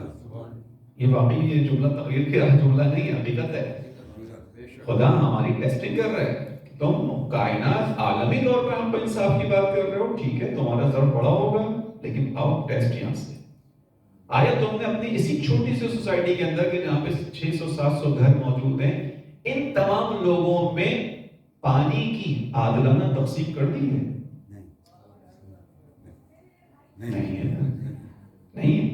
یہاں اس سوسائٹی میں رہتے ہوئے کیوں ایسا ہو رہا ہے کہ بعض گھروں میں کبھی پانی کا ٹینکر نہیں آتا، اور اسی گلی کے بعض گھروں کے اندر بعض دنوں کے اندر 2 ٹینکر آتے ہیں؟ لائن میں پانی تو ہے، عادلانہ تقسیم نہیں ہے۔ اس کا جواب دو گے نہیں دو گے خدا کو، خدا سے پہلے امام زمانہ کو؟ آبائی نہیں ہے، آبائی نہیں ہے۔ عادلانہ تقسیم کہاں ہے؟ پانی کی کمی ہو تو پھر ہر گھر میں ٹینکر، ہم سب شاید اس چیز کے، ہم سب دیکھتے ہیں ان چیزوں کو، یعنی جب بقرعید کے دن آتے ہیں ٹھیک ہے، پیچھے منڈیاں لگتی ہیں، اس کی وجہ سے پرابلم آتی ہے، ہمیں پتہ ہے، لیکن وہ پرابلم پھر آئے تو سب پر ڈیپینڈ ہو۔ یہ کیا ہوا کہ کسی کے گھر میں تو پرابلم زیادہ ہے، یعنی یہاں بیٹھے ہوئے افراد ہیں، اور اس میں بہت سے افراد ایسے ہیں کہ جن کو ان 15-20 دنوں کے اندر، جن دنوں میں منڈی لگتی ہے، مہینے کے اندر 6 ٹینکر ڈلوانے پڑتے ہیں، اور اسی گلی کے بعد گھروں میں کبھی ٹینکر نہیں آتا، پانی تو آ رہا ہے، عادلانہ تقسیم نہیں کر رہا۔ اوور فلو ہوتا ہے بعض گھروں میں، بالکل صحیح پتہ ہے بیان کیا، بعض گھروں میں اوور فلو ہے، اس کے لیے صرف ایک نظام بنانا ہے۔ تمہارے اندر اتنا حوصلہ نہیں کہ تم ایک چھوٹی سی سوسائٹی کا پانی کا عادلانہ نظام بناؤ، تو پوری جہان کے اندر عادلانہ نظام میں اپنا حصہ کیسے مانگتے ہو؟ پھر کیسے کہتے ہو کہ وہ زمانے میں امام آیا اور ہم اس کے ساتھ کھڑے ہوں گے اور ہم دنیا کے اندر عدل و انصاف کا نظام قائم کریں گے؟ نہیں کر سکتے۔ اتنی بڑی سوسائٹی یہاں پہ بن گئی ہے، اتنی بڑی آبادی ہو گئی ہے، یہاں پہ روزانہ کی بنیاد پر سینکڑوں کی تعداد میں اسکول وینز باہر جاتی ہیں۔ کیوں؟ 8,000 گز کی زمین پڑی ہوئی ہے یہاں تمہارے پاس، کیا اس زمین کے رہنے والے بچوں کا حق ایک اچھا تعلیمی ادارہ نہیں ہے؟ تو یہ حق کیوں نہیں دیا آج تک؟ کیوں نہیں دیا سب کو آج تک؟ یہ عادلانہ نظام کا حصہ ہے یا نہیں ہے؟ یہ عادلانہ ہو رہا ہے کہ یہاں کے بچوں کا پیسہ، یہاں کے پیسہ اپنی جگہ، جو ماحول ہے کراچی کے حالات ہیں، اللہ نے آپ کو زمین دی ہوئی ہے، کیوں آسودہ خاطر نہ ہو یہاں کے رہنے والے کہ ان کا بچہ پڑوس میں اسکول گیا ہے؟ کیوں ماں باپ کی جان سولی پہ ٹنگی رہ کے بچہ جو ہے وہ دور سے جا رہا ہے، پتہ نہیں کیا ہوگا، حادثہ خدا نہ خاصہ نہ ہو جائے، وہاں سے واپس کیا بات ہے، کب نہیں آتا؟ یہ ساری چیزیں عزیزوں یہ سوچنے والی ہیں۔ ہم خود بھی جو پڑھ رہے ہیں اسی لیے پڑھ رہے ہیں کہ امام علی کا درد سمجھیں اور دیکھیں کہ ہم اس وقت کہاں کھڑے ہیں، ہم کچھ کر رہے ہیں نہیں کر رہے ہیں، ہم بھی کہیں ایسا تو نہیں اس زمانے میں ہوتے تو خدا نہ خاصہ اسی درد میں اضافہ کرنے والے ہوتے، وہی چیز آج بھی کرنی ہے۔ لہذا امام علی نے بیان کیا کہ حق کو پہچانو تو پھر اس کا ساتھ دو، خدا اس پہ رحم کرے کہ جو حق کو پہچانے اور اس کا ساتھ دے، باطل کو پہچانے تو اسے ٹھکرا دے۔ یہ بات یہاں سے نکل گئی تھی، اتنا آگے میں چلا گیا کہ ہمارے یہاں جو معاملات خراب ہوتے ہیں زیادہ محترم، وہ اس لیے ہوتے ہیں کہ ہم پہچاننے کے باوجود بولنے کی ضرورت نہیں کرتے اپنے اندر۔ اگر ہر شخص اپنے اندر بولنے کی ہمت پیدا کرے، صحیح کو صحیح اور غلط کو غلط بولے، تو کبھی بھی معاملہ پیش نہ۔ طریقہ کار ہوگا، ہم جھگڑے کی بات نہیں کر رہے، لیکن ایک طریقہ ہے ہر چیز کا، اس کے مطابق انسان کو اپنے حق کے لیے آواز اٹھانے کا اختیار موجود ہے، خدا نے اختیار دیا ہے۔ امام علی نے کہا خدا اس پر رحم کرے جو حق کو دیکھے تو اس کی مدد کرے، باطل کو دیکھے تو اسے ٹھکرا دے، اور صاحب حق کا حق کے معاملات میں ساتھ دے۔ یہ امام کا جملہ بیان ختم ہو گیا، یعنی خطبہ ختم ہوا۔ خطبہ نمبر 205 تھا، طلحہ و زبیر کے حوالے سے تھا، بیان کیا امام علی نے۔ اس کے بعد آخری نقطہ میں بیان کروں گا، خطبہ نمبر 206 کے اندر جب امام کا تحکیم کا معاملہ ہو گیا، تحکیم یعنی وہی جو جنگ صفین کے اندر ہوا، جنگ صفین کا اختتام نہیں ہو رہا تھا، تو پھر یہ طے پایا کہ بھئی ایک ادھر سے آ جائے حکم، ایک ادھر سے آ جائے حکم، حکم یعنی فیصلہ کرنے والا، اسی سے تحکیم ہے۔ اور امام علی چاہتے تھے کہ اپنی طرف سے مالک اشتر کو بھیجیں، اور وہاں سے جو ہے وہ عمر ابن عاص آیا۔ امام علی چاہتے تھے مالک اشتر کو بھیجیں، لیکن امام علی کے لشکری امام کے مقابلے پر آ گئے، انہوں نے کہا کہ مالک اشتر کو تو ہم نہیں بھیجیں گے. کیوں نہیں بھیجیں گے؟ کیونکہ معاملہ کرنا ہے صلح کا. مالک اشتر ایک جنگجو انسان ہے، اس کو ہر وقت لڑنے جھگڑنے کا اس کا جذبہ رہتا ہے. لہذا مالک جو الفاظ ہے وہ یہ کہ اس کی تلوار سے ہمیشہ خون ٹپکتا رہتا ہے. یعنی یہ تو فقط جنگجو انسان ہے، آپ اس کو کہاں بھیج رہے ہیں؟ یہ تو اصلاح صلح کی بات کرنے کی بات ہے. کس کو بھیجا جائے؟ لوگوں نے امام علی کے اوپر پریشر ڈالا کہ آپ بھیجیں ابو موسیٰ اشعری کو. ابو موسیٰ اشعری وہ ہے جو جنگ صفین میں امام علی کے ساتھ نہیں ہے، بلکہ جب امام علی کا لشکر کوفے سے نکل رہا ہے اور لوگ جمع ہو رہے ہیں، ابو موسیٰ اشعری لوگوں کو روکنے کی کوشش کر رہا ہے اور لوگوں سے کہہ رہے ہیں کہاں جا رہے ہو، کدھر جا رہے ہو؟ اپنے آپ کو میدان جنگ میں ہلاکت میں ڈالنے کے لیے. کیا تم نے دین کے احکام کو نہیں پڑھا؟ حی علی خیر، حی علی الصلاح، حی علی الفلاح. نماز ہے، یہ ظاہری نماز ہے. یہ چیزیں ان کو انجام دو، اپنی آخرت کو سنوارو. کدھر جا رہے ہو جنگ کی طرف؟ یعنی امام علی کا ساتھ دینے سے روک رہا ہے. سادہ دیندار انسان، سادہ دیندار انسان. لہذا جب جنگ کا فیصلہ نہیں ہوا، طے پایا، امام علی علیہ السلام کے اوپر پریشر ڈالا گیا اور امام علی نے پھر مجبوراً، جملہ کہہ رہا ہوں، امام علی نے مجبوراً ابو موسیٰ اشعری کو اپنا نمائندہ بنایا. یہ جو مجبوراً ہے، اس جملے میں نظم البلاغہ سے لکھ کے آیا ہوں کے سامنے. یعنی ہمارا تصور یہ ہے کہ نہیں، اگر امام ایک مرتبہ آ گیا تو پھر اس کے بعد وہ وہی کرے گا کہ جو اس نے کرنا ہے. نہیں، بعض اوقات جیسے ہم نے پہلے بیان کیا بھی پیچھے خطبوں میں، لیکن حالات اس طرح بھی ہو جاتے ہیں کہ امام حالات کی وجہ سے سرنڈر بھی کرتا ہے. ذہن رکھیے گا، حالات کی وجہ سے. یہ اس جملے میں، اس خطبے میں آئے گا، خطبہ نمبر 206، اس کو جا کے دیکھیے گا. اب جب حکم کا معاملہ ہو گیا تو وہاں کیا ہوا یہ آپ کو سب کو پتہ ہے. وہ یہ ہوا کہ عمر ابن عاص نے پہلے ابو موسیٰ اشعری کو کہا کہ جناب آپ جائیے. اس نے کہا پہلے آپ ممبر میں بیٹھیے. ابو موسیٰ اشعری کو اس نے کہا نہیں، آپ جیسا زاہد متقی پرہیزگار انسان والا کہاں اور میں کہاں، پہلے آپ جائیے، آپ ممبر میں بیٹھیے. ابو موسیٰ اشعری ممبر میں گئے. ممبر میں بیٹھنے کے بعد کہا مسلمان لوگ اتنے عرصے سے جنگ چل رہی ہے، دونوں طرف سے مسلمان لڑ رہے ہیں، فلائیں، اور میں نے اور دوسرے حکم نے بیٹھ کے فیصلہ کیا، اور وہ یہ فیصلہ کیا کہ جنگ چونکہ علی اور حاکم شام کے درمیان ہے، لہٰذا ہم نے یہ فیصلہ کیا ہے کہ ہم ان دونوں کو ان کے عہدوں سے ہٹا دیں. یعنی نہ علی خلیفہ نہ حاکم شام، اور امت کسی اور کا انتخاب کرے گی. یہ کہہ کے اس نے اپنے ہاتھ سے انگوٹھی اتاری. کہا کہ جس طرح یہ انگوٹھی میں اپنے ہاتھ سے اتار رہا ہوں، میں چونکہ علی کی طرف کا نمائندہ ہوں، لہٰذا میں علی کو اس حکومت سے معزول کر رہا ہوں. یہ کہہ کے نیچے آ گیا. ابو موسیٰ ہو گیا، عمر ابن عاص گیا. اس نے آنے کے بعد کہا کہ جیسے کہ شیخ نے بیان کیا، ہمارے درمیان اسی طرح طے پایا تھا، اور جس طرح سے جو ہے انہوں نے علی کو جو ہے وہ معزول کر دیا، اپنے حصے سے دستبردار ہو گئے. یعنی وہ جس طرف سے آئے تھے، جس پارٹی کی طرف سے آئے تھے، انہوں نے دستبرداری کا اعلان کر دیا. لیکن چونکہ امت بغیر حاکم کے نہیں چل سکتی، اب جبکہ علی کے نمائندے نے علی کو معزول کر دیا، یعنی اس نے تسلیم کر لیا کہ علی اس حکومت کو چلانے کے اہل نہیں تھے. چونکہ حکومت کو ضرورت ہوتی ہے، انسانوں کو ضرورت ہے حاکم کی، میں حاکم شام کو جو ہے وہ تائید کرتا ہوں، نصب کرتا ہوں، تاکہ وہ امت کا انتظام چلا سکیں. اور جیسی انگوٹھی ہاتھ میں پہنی جاتی ہے، میں حاکم شام کو ویسے واپس ان کی جگہ پر جو ہے وہ دوبارہ منسوخ کرتا ہوں. یہ کہہ کے وہ نیچے اتر گئے. کون بنا امام اس وقت امت کا حاکم؟ ظاہر طور پر حاکم شام بن گئے. یہ معاملہ ہو گیا. اب لوگوں نے امام علی علیہ السلام سے جو ہے دوبارہ اس پہ شکایت شروع کر دی. یہ کیا ہوا، یہ کیوں ہو گیا، آپ نے یہ کیا کروا دیا فلاں. یعنی پہلے خود اس چیز کے سبب بنے اور اس کے بعد یہاں امام علی نے کہا کہ اے لوگوں، جب تک جنگ نے تمہیں بحال نہیں کر دیا، میرے حسب منشا میری بات تم سے بنی رہی. یعنی تم جب تک رہے، مجاہد رہے، اس وقت تک تمہارے ساتھ صحیح رہا معاملہ. خدا کی قسم اس نے تم میں سے کچھ کو تو اپنی گرفت میں لے لیا اور کچھ کو چھوڑ دیا، یعنی موت میں. اور تمہارے دشمنوں کو تو اس نے بالکل ہی نڈھال کر دیا. یعنی تم سے زیادہ تھکاوٹ تمہارے دشمن پر تھی. اس بات کی دلیل کیا ہے کہ یہ جو فیصلہ کروانے کی بات آئی، قرآن اٹھا دیا گیا، یہ ہماری طرف سے تو نہیں ہوا، وہاں سے ہوا.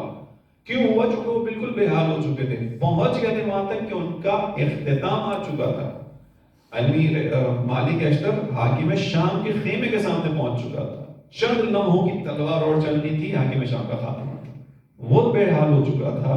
تم نہیں سمجھے. اگر تم جمے رہتے تو جیت تمہاری ہوتی. اگر تم جمے رہتے جیت تمہاری تھی. جنگ صفین کا فیصلہ ہو چکا تھا، لیکن تم جمے نہیں رہے. مگر اس کا کیا کروں، یہ والا جملہ کہ میں کل تک امر اور نہیں کا مالک تھا. کل تک یعنی اس تحکیم سے پہلے تک تم میرے کہنے پہ جنگ کر رہے تھے، پھر ایک وقت آیا کہ تم نے جو ہے وہ انکار کیا، جنگ آگے بڑھنے سے پڑھانے سے انکار کر دیا، تم نے قرآن کو نیزوں پہ بلند ہوتے ہوئے دیکھ کر دھوکہ کھا گئے اور نتیجے میں مجھے مجبور کیا کہ میں اس چیز کو تسلیم کروں۔ کل تک میں تمہارے امر اور نہیں کا مالک تھا، یعنی میں فیصلہ کرتا تھا تم سنتے تھے، اور آج دوسروں کے امر اور نہیں پر مجھے چلنا پڑ رہا ہے۔ یعنی ایک امام بیان کر رہے ہیں کہ اب فیصلہ تم کر رہے ہو، ماننے پر میں مجبور ہوں۔ توجہ کیجیے گا آپ نے جملہ، یعنی اس جگہ تک بھی انسان پہنچتا ہے کہ لقد کنت امس امیرا، کل تک میں تمہارا امیر تھا، فاصبحت اليوم مامورا، آج میں مامور بن گیا، تم مجھ سے کہو میں اس پہ عمل کروں۔ امام معصوم، امام ہونے کے باوجود جب قوم نہیں سمجھتی تو پھر نتیجہ یہ نکلتا ہے۔ لہذا مجھے تمہارے کہنے پہ چڑھنا پڑ رہا ہے، تم دنیا کی زندگی چاہنے لگے اور یہ چیز میرے بس میں نہ رہی کہ جس چیز سے تم بیزار ہو چکے تھے اسے تم پر برقرار رکھتا۔ کل تک میں تمہارا امیر تھا، آج میں مامور ہو گیا، تم نے پریشرائز کیا، تم نے پریشر ڈالا، تم نے جنگ سے ہاتھ کھینچ لیا، تم جو ہے وہ اس دھوکے میں آ گئے، نتیجے میں مجھے تمہاری بات ماننی پڑی، کیونکہ میں کس کے ساتھ آگے بڑھتا جب میرا ساتھ دینے والا کوئی نہیں تھا۔ تم اس دھوکے میں پڑ گئے، اس فتنے میں آ گئے، جب فتنے میں آ گئے میں کیا کرتا، لہذا میں نے تمہاری بات کو مانا اور اب تم دنیا کی طرف رغبت رکھنے والے ہو گئے، لہذا جس چیز کو تم پسند نہیں کرتے میں زبردستی وہ تم تک نہیں پہنچا سکتا۔ یہ جملے عزیزوں آج بھی ہم اپنی زندگی میں استعمال کر سکتے ہیں کہ جب تک میں اور آپ، یعنی اس زمانے کے لوگوں نے پھر ایک وقت میں ایسا ہوا کہ میدان جنگ میں ہونے کے باوجود امام علی سے اپنے رخ کو پھیر لیا۔ نتیجے میں امام علی نے کہا کہ ٹھیک ہے، جب تم نے رخ پھیر لیا میں تمہیں زبردستی نہیں چلا سکتا۔ زمانے کے امام بھی شاید ہمیں اور آپ کو یہ پیغام دیں کہ میں زبردستی تمہیں اپنا نہیں بنا سکتا، میں زبردستی تمہیں اپنا منتظر نہیں بنا سکتا، میں زبردستی تمہارے درمیان نہیں آ سکتا۔ تمہیں اگر میری طلب ہے تو اس طلب کو صحیح سچا ثابت کرو، تمہیں اگر میری کمی محسوس ہوتی ہے اس کمی کو اپنے وجود سے ثابت کرو۔ زبردستی کا کام نہ میرے جد نے کیا نہ میں کروں۔ ہماری سنت زبردستی والی نہیں ہے، جو کہ اگر ہم خدا کی زمین پر خدا کے نمائندے، اگر خدا نے زبردستی سجدے کروانے ہوتے تو ایسا بناتا ہر انسان کو کہ خدا کو سجدہ کرتا۔ خدا نے اپنا سجدہ زبردستی نہیں کروایا ہے، اختیار دیا ہے، تو ہم خدا کی زمین پر اس کے نمائندے ہوتے ہوئے اپنی اطاعت بھی زبردستی نہیں کرواتے۔ تمہیں اس جگہ تک پہنچنا ہے، تم اگر ساتھ دیتے تو نتیجہ کچھ اور ہوتا۔ آج بھی اگر زمانے کے امام کا اور آپ ساتھ دیں انشاءاللہ جیسے کہ دینا چاہیے تو معاملہ دوسرا ہوگا۔ اس سے بس آخر نکتہ نکالنا، بعض اوقات اجتماعی معاملات میں ہمیں نظر آتا ہے کہ ہمارے بعض علماء خلوص کے ساتھ اجتماعی معاملات کو حل کرنے کی کوشش کرتے ہیں۔ بہت سے ہمارے ایسے ادارے ہیں جو چاہتے ہیں کہ اجتماعی معاملات حل ہوں، لیکن لوگ اعتراض ضرور کرتے ہیں، ساتھ نہیں دیتے۔ اس کی ایک چھوٹی سی مثال دیکھ لیجئے گا، ہمارا ایک بہت بڑا مسئلہ اس وقت ہمارے مسنگ پرسنز کا ہے۔ بعض نوجوان 5 سال سے، 4 سال سے، 3 سال سے غائب ہیں، ادارے ان کے بارے میں بتانے کی بھی زحمت نہیں کرتے، اتنا بھی گوارا نہیں کہ بتا دیں کہ ہمارے پاس ہے یا نہیں۔ مائیں بیچاری کہتی ہیں کہ آپ ہمیں اتنا بتا دو، مار دیا تو ہم کم سے کم ان کے فاتحہ کا انتظام کریں، ہم ان کے لیے قرآن خوانی کریں، ہم ان کے لیے مجلس کروائیں، یہ تو بتا دو ہمیں۔ لیکن ادارے نہیں کرتے، لوگ نکلتے ہیں، یہ بیچاری مائیں بہنیں خواتین جاتی ہیں، کتنا کوئی ساتھ دیتا ہے؟ ایسا ہے نا حقیقت میں؟ یعنی میں اپنے آپ سے پوچھوں کہ جتنے اب تک مظاہرے ہوئے، جتنی بیچاری خواتین نے آواز اٹھائی کہ بھائی ہمارا ساتھ دے دو، ہم مسنگ فیملی پرسنز میں سے ہیں، ہمارا بچہ غائب ہوا ہے، آؤ اداروں سے بات کریں، اپنی قوم کا ایک پریشر تو دکھایا انہیں۔ میں اپنے آپ سے پوچھوں، میں اگر 50 دفعہ یہ لوگ روڈ پہ بیٹھے، میں کتنی دفعہ گیا ہوں؟ شاید جواب آئے گا 4 دفعہ، 3 دفعہ، 2 دفعہ۔ ممکن ہے بعض ہم میں سے ایسے ہیں جو آج تک نہ گئے ہوں، کوئی بھی نہ گیا آج تک۔ اس کا مطلب ہے کہ میں نے اس درد کو محسوس نہیں کیا، لیکن اس کے باوجود ہمارے یہاں کیا ہوتا ہے، جو لوگ جتنا بھی ان کی توانائی ہوتی ہے اجتماعی معاملات میں ہوتے ہیں، انہیں کی طرف انگلی اٹھائی جا رہی ہوتی ہے، انہیں کی طرف جو ہے وہ اعتراض بھی کیا جا رہا ہے۔ امام علی جیسا امام کہہ رہا ہے کہ جب ساتھ دینے والا نہیں ہوگا تو میں کیا کروں گا، زبردستی تو نہیں کر سکتا۔ تو یہاں پہ جتنے بھی ہمارے سیٹ اپس ہیں، ظاہر ہے وہ بھی جب تک قوم ساتھ نہیں ہوگی کچھ نہیں کر سکتے۔ ضرورت اس بات کی کہ ہمیں اپنے اجتماعی معاملات کو سوچنا بھی چاہیے، اور اس میں جو بھی ہمارے اعتبار سے تنظیم ہے، سیٹ اپ ہے، علماء ہیں، جو بھی اجتماعی کام کر رہے ہیں ان کا ساتھ دینا چاہیے۔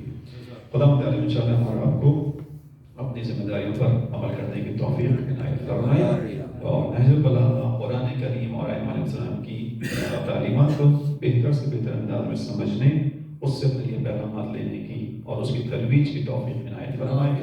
خداوند عالم زمانے کے امام کو ہم سے راضی و خوشنود فرمائے، امام کے ظہور میں تعجیل فرمائے، تمام بزرگان، تمام مراجع اعظام، رہبر موسم کو صحت سلامتی طول عمر عنایت فرمائے۔ جمع حاضر میں جو موجودین ہیں، ان میں جس کے گھر میں جو بیمار ہے خدا اس کو شفا عنایت فرمائے، یہاں موجود تمام افراد کے تمام مرحومین کی خداوند عالم مغفرت فرمائے۔